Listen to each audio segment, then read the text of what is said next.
Welcome to one of you student IQ classes में आपका स्वागत है। स्टूडेंट इसके पहले मैंने पार्ट 1 और पार्ट 2 आपको करा दिया है और पार्ट 3 में हम लोग देखने वाले हैं रासायनिक अभिक्रियाओं के प्रकार यानी टाइप्स ऑफ केमिकल रिएक्शन। क्या देखने वाले हैं? टाइप्स ऑफ केमिकल रिएक्शन हम लोग यहाँ पे अध्ययन करेंगे।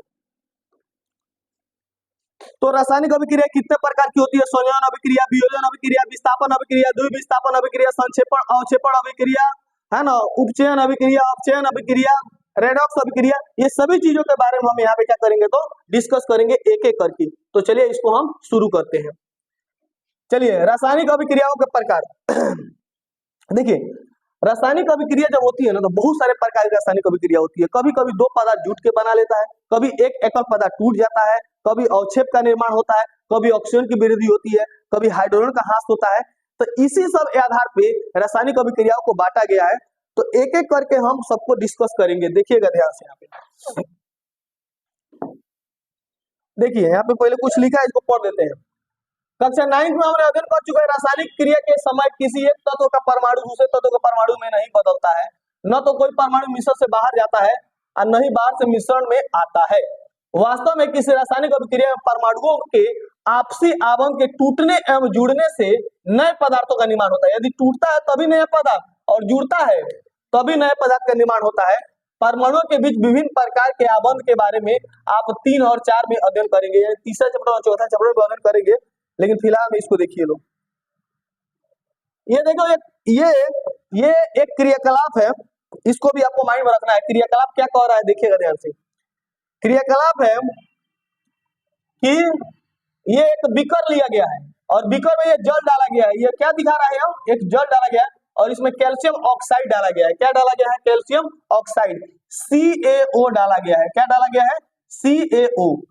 अब आप बताइए कि जल में CaO डालने से क्या होगा? तो आप जानते हैं, जाहिर सी बात है कि क्या बनेगा? CaOH का होल 2 बनेगा। और कौन गैस? CaOH का होल 2 बनेगा। क्या बनेगा? CaOH का होल 2 बनेगा। यानी और ये एकदम गर्म हो जाएगा। ये क्या हो जाएगा? एकदम गर्म हो जाएगा। आप जानते हैं ना, बाजार से अगर चूना खरीद के लेके आए और पानी में डाल देते हैं तो बाजार चूना खरीद पानी में डालिएगा तो यह उबलने लगेगा। क्या करने लगता है? खौलने लगता है। और CaOH का क्या बनाता है? होल 2 बनाता है। तो यही चीज ये दिखा रहा है। तो अगर आपसे पूछ दिया जाए कि हई फिगर क्या दिखाता है, यह फिगर क्या दिखा रहा है, तो आप कहिएगा कि यह फिगर दिखा रहा है कि यह जल है और जल में हम चूना डाले हैं। CaO को कली चूना बोलते हैं, याद रखो। तो CaO को क्या कहते हैं? कली चूना। क्या कहते हैं? कली चूना या भखरा चूना। क्या कहेंगे? भखरा चूना या बिना बुझा हुआ चूना। क्या कहेंगे? बिना बुझा हुआ चूना। ये बिना बुझा हुआ चूना होता है, ठीक है ना, CaO। CaOH का होल 2, CaOH का होल 2 ये बुझा हुआ चूना है। कौन चूना है? तो बुझा हुआ चूना है, बुझा हुआ चूना है। इस बात को आपको याद रखना है, ठीक है ना। तो देखिए, यह फिगर डिनोट कर रहा है कि पानी ले लिए और पानी में CaO डाल रहे हैं, यानी बिना बुझा हुआ चूना डाल रहे हैं। तो जब डालेंगे तो अभिक्रिया जो होगा एकदम भयानक अभिक्रिया होता है, खौलने लगता है। हाथ डालिएगा तो क्या हो जाएगा? वो जल जाएगा आपका हाथ, ठीक है ना।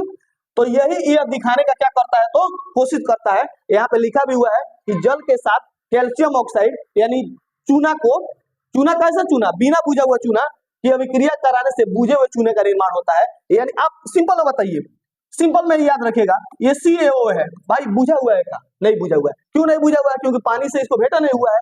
आज जब इसको पानी से भेंट करा दो, लो पानी भेंट हो गया इससे, तो क्या हो जाएगा? ये कहेगा अरे भाई हम तो बुझ गए। क्या हो गए? बुझ गए। हम तो बुझ गए। तो ये CaOH का होल 2 जो बनेगा वो क्या हो गया है? बुझ गया है। कोई दिक्कत? बुझ गया है। तो इसको कहेंगे बुझा हुआ चूना। इसको क्या कहेंगे? बुझा हुआ चूना। और इसको कहेंगे भखरा चूना या कली चूना। आप देखे होइएगा, एक एग्जांपल बताते हैं आप लोग को। आप देखे होइएगा एक चीज यहाँ पे, देखो मैं आपको बता देता हूँ। बाजार से खरीद के क्या लेके आते हैं? CaO। बाजार से खरीद के लेके आइएगा CaO, ठीक है।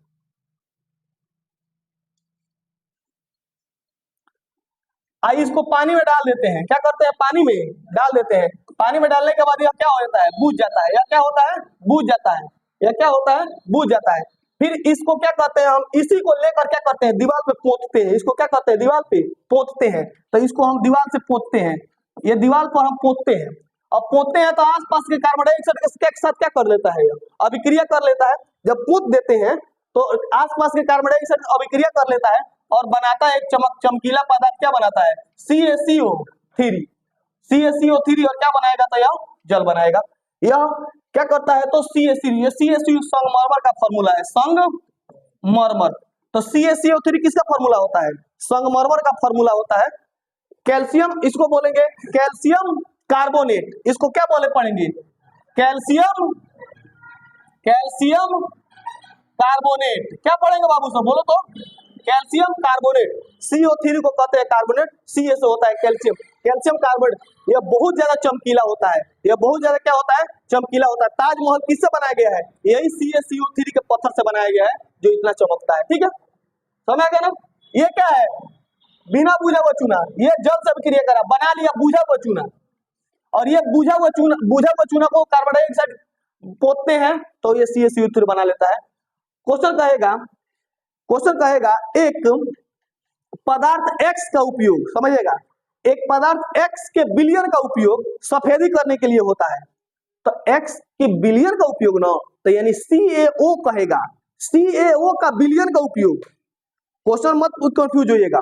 क्वेश्चन कहेगा एक पदार्थ X के विलयन का उपयोग सफेदी करने के लिए होता है। उस पदार्थ X का क्या नाम है, CaO है, उस पदार्थ का नाम है CaO। जब कहेगा एक पदार्थ X का उपयोग सफेदी करने के लिए होता है, तब CaOH का होल 2 होगा। लेकिन जब कहेगा एक पदार्थ X के विलयन का उपयोग, यानी कह रहा है कभी घोरा नहीं है, घोरो उसको। जब कहेगा एक पदार्थ X का उपयोग सफेदी करने के लिए होता है, तो CaOH का होल 2। लेकिन कहेगा एक पदार्थ X के विलयन का उपयोग, तो सिर्फ होगा CaO। ठीक है, कंफ्यूज नहीं होना है। चलिए आगे बढ़ते हैं। तो यह चीज दिखा रहा है, चलिए यहाँ पे देखिए, कैल्शियम ऑक्साइड जल के साथ तीव्रता से अभिक्रिया करके बुझे हुए चूने कैल्शियम हाइड्रोक्साइड का निर्माण कर अधिक मात्रा में ऊष्मा उत्पन्न करता है। तो देखो CaO और H2O ये जुड़ गया, यह क्या हो गया, जुड़ गया और बना दिया CaOH का होल 2। और क्या दिया, ऊष्मा। यह क्या दिया, ऊष्मा। इस अभिक्रिया में कैल्शियम ऑक्साइड तथा जल मिले हैं। क्या मिले हैं, कैल्शियम और जल मिले हैं और एक और उत्पाद कैल्शियम हाइड्रोक्साइड बनाते हैं ऐसी अभिक्रिया में। तो देखिएगा, ऐसी अभिक्रिया जिसमें दो या दो से अधिक अभिकारक मिलकर एक और उत्पाद का निर्माण करते हैं, संयोजन अभिक्रिया कहते हैं। डिफिनेशन आपके किताब में ही दिया हुआ है, डिफिनेशन आपके बुक में दिया हुआ है, ध्यान दीजिएगा।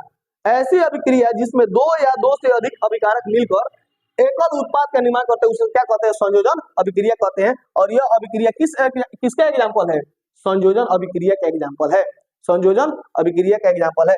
या और भी ले लीजिए, Cu प्लस O2, CuO, यहाँ पे 2Co, यहाँ पे 2, एक कौन अभिक्रिया है, संयोजन। Mg प्लस O2 क्या बनाएगा, 2MgO, कौन अभिक्रिया है, संयोजन। क्योंकि दो ये अभिकारक मिलकर एक ऐसा पदार्थ क्या कर रहे हैं, तो निर्माण कर रहे हैं, तो ये संयोजन अभिक्रिया है। आगे बढ़े,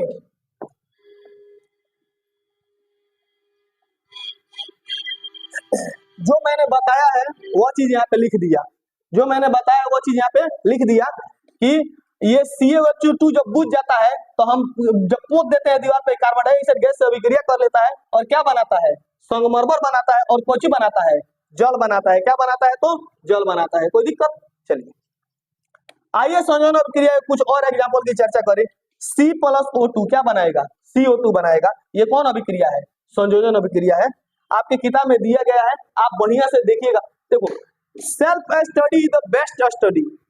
अगर आप सेल्फ स्टडी कर रहे हैं ना, तो आपको कोई नहीं हरा सकता है, आप एकदम सुपर ब्रिलियंट बन सकते हैं। सिर्फ टीचर के गाइडलाइन की जरूरत होती है थोड़ा सा, वरना नहीं पढ़िएगा ना तो मैं 1000 यहाँ पढ़ाऊंगा ना, कुछ होने वाला नहीं है। तो C प्लस O2 क्या हो जाएगा, CO2 हो जाएगा। यह संयोजन अभिक्रिया है। कौन अभिक्रिया है, संयोजन अभिक्रिया है। यहाँ पे और देखो लोग, H2 प्लस O2 क्या बनाया, 2H2O बनाया। यह भी कौन अभिक्रिया है, संयोजन अभिक्रिया है। समीकरण को संतुलित करना तो अब आपके बाएं हाथ का खेल है। ठीक है, सरल शब्दों में कह सकते हैं कि जब दो या दो से अधिक पदार्थ, यहाँ पे जब दो या दो से अधिक पदार्थ संयोग करके एकल उत्पाद का निर्माण करते हैं, इसे अभिक्रिया को संयोजन को दो गो डिफिनेशन दे दिया। एनसीईआरटी में को डिफिनेशन, दो डिफिनेशन देख रहा हूँ ना, एगो डिफिनेशन वो देखे, एगो डिफिनेशन ये। तो वैसे लिखो चाहे ऐसे लिखो, अब मैंने लिखवा भी दिया है। दो आप इसको उतार भी सकते हैं कि जब दो या दो से अधिक पदार्थ वो तत्व या यौगिक हो सकता है संयोग करके एक और उत्पाद का निर्माण करते हैं, ऐसी अभिक्रिया को संयोजन अभिक्रिया कहते हैं। इस पर हम टाइम क्यों बर्बाद करेंगे हैं, ठीक है। अब देखिएगा, जिन अभिक्रियाओं में उत्पादन के साथ साथ ऊष्मा उत्पन्न होती है उन्हें क्या कहते हैं, ऊष्मा क्षेपी अभिक्रिया कहते हैं। जैसे जैसे CaO को लेके आए थे आप, आज जल में डाले थे, बनाया था CaOH का होल 2 बनाया था, तो इसमें ऊष्मा बाहर निकलेगी थी नहीं निकली थी, निकली थी ना ऊष्मा बाहर। तो ये कौन अभिक्रिया है, ये ऊष्मा क्षेपी अभिक्रिया है। तो चलो तो ऊष्मा क्षेपी अभिक्रिया का डिफिनेशन कौन कौन लिख सकता है, देखो, जिन अभिक्रियाओं में उत्पाद के साथ साथ ऊष्मा उत्पन्न होती है उन्हें क्या कहते हैं, ऊष्मा क्षेपी रासायनिक अभिक्रिया कहते हैं। एग्जांपल, मीथेन गैस को, ये CH4 किसका फॉर्मूला है, CH4 किसका फॉर्मूला है, मीथेन का। जब मीथेन गैस को ऑक्सीजन की उपस्थिति में जलाया जाता है, सुनो, मीथेन गैस को ऑक्सीजन की उपस्थिति में जलाया जाता है तो कार्बन डाइऑक्साइड गैस और जल और क्या निकलती है, ऊर्जा निकलती है। ये कौन अभिक्रिया है, ऊष्मा क्षेपी अभिक्रिया है।